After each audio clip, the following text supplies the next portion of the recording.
کی کہانی جس میں ایک لڑکی رہتی تھی۔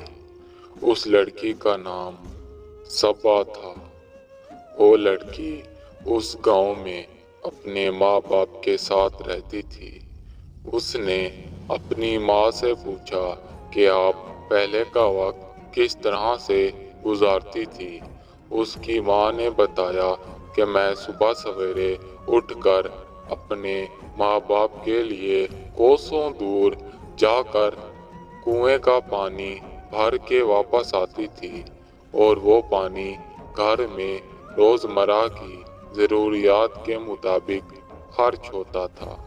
اس کی بیٹی اپنی اس ماں کی بات کو سن کر روزمرہ کی طرح اس بات پر عمل کرنے لگ گئی، یہ کہتے ہوئے کہ ابھی میں اسی بات پر عمل کروں گی، جب اس بات پر میرا عمل مکمل ہو جائے گا تب میں آپ سے دوسری بات پوچھوں گی۔ یوں وہ روزمرہ کی طرح وہاں پر پانی بھرنے جانے لگی۔ ایک بار وہ وہاں سے پانی بھر کے واپس گاؤں کی طرف آ رہی تھی کہ وہیں پر اسے ایک نوجوان ملا۔ وہ نوجوان بہت پیاسا لگ رہا تھا۔ اس نے اس خاتون سے کہا کہ کیا آپ مجھے تھوڑا سا پانی پلا سکتی ہیں؟ تب اس لڑکی نے بلا جھجک اسے پانی پلا دیا۔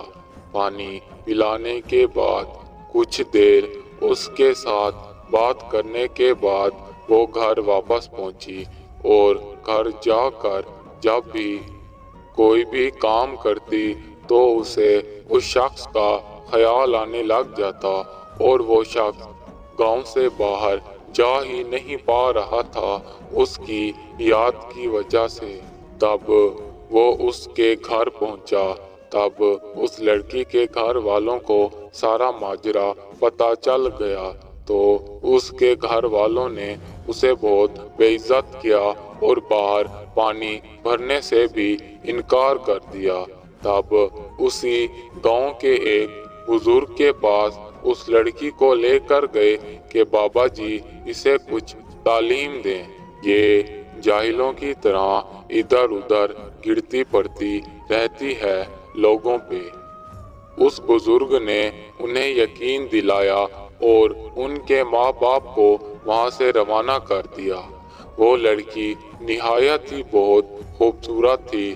وہ بزرگ اس کے ساتھ جب بھی بات چیت کرتا تو اسے اس کو دیکھ کر پیار آ جاتا اور وہ شرم کے مارے کوئی بات نہ کر سکتا۔ آخر کار دھیرے دھیرے وقت گزرتا چلا گیا۔ بزرگ اس کو سمجھانے کی بجائے الٹا اس کے پیار میں پڑ گیا۔ اسے یہ بات گھٹنوں کے بل بیٹھ کر بتا دی۔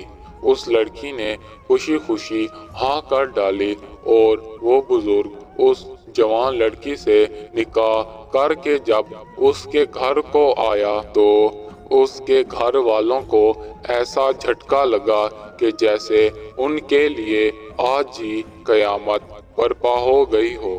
مجبوراً انہیں ان کے رشتے کے لیے حامی بھرنی پڑ گئی۔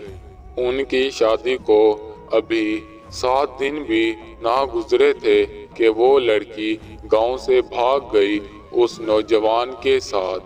جب اس بات کا پورے گاؤں میں پتہ چلا تو تمام لوگ اور وہ لڑکی کے ماں باپ بھی اس بزرگ کے پاس آئے اور اسے بھلا برا کہنے لگ گئے کہ ہم تمہیں گاؤں کا معززین آدمی سمجھتے تھے مگر تم اس لائق نہیں تھے۔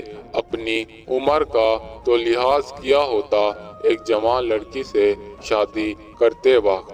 آج اس نے تمہارے منہ پر ایسی کالک پودی ہے کہ جو تم کبھی اتار بھی نہیں سکو گے۔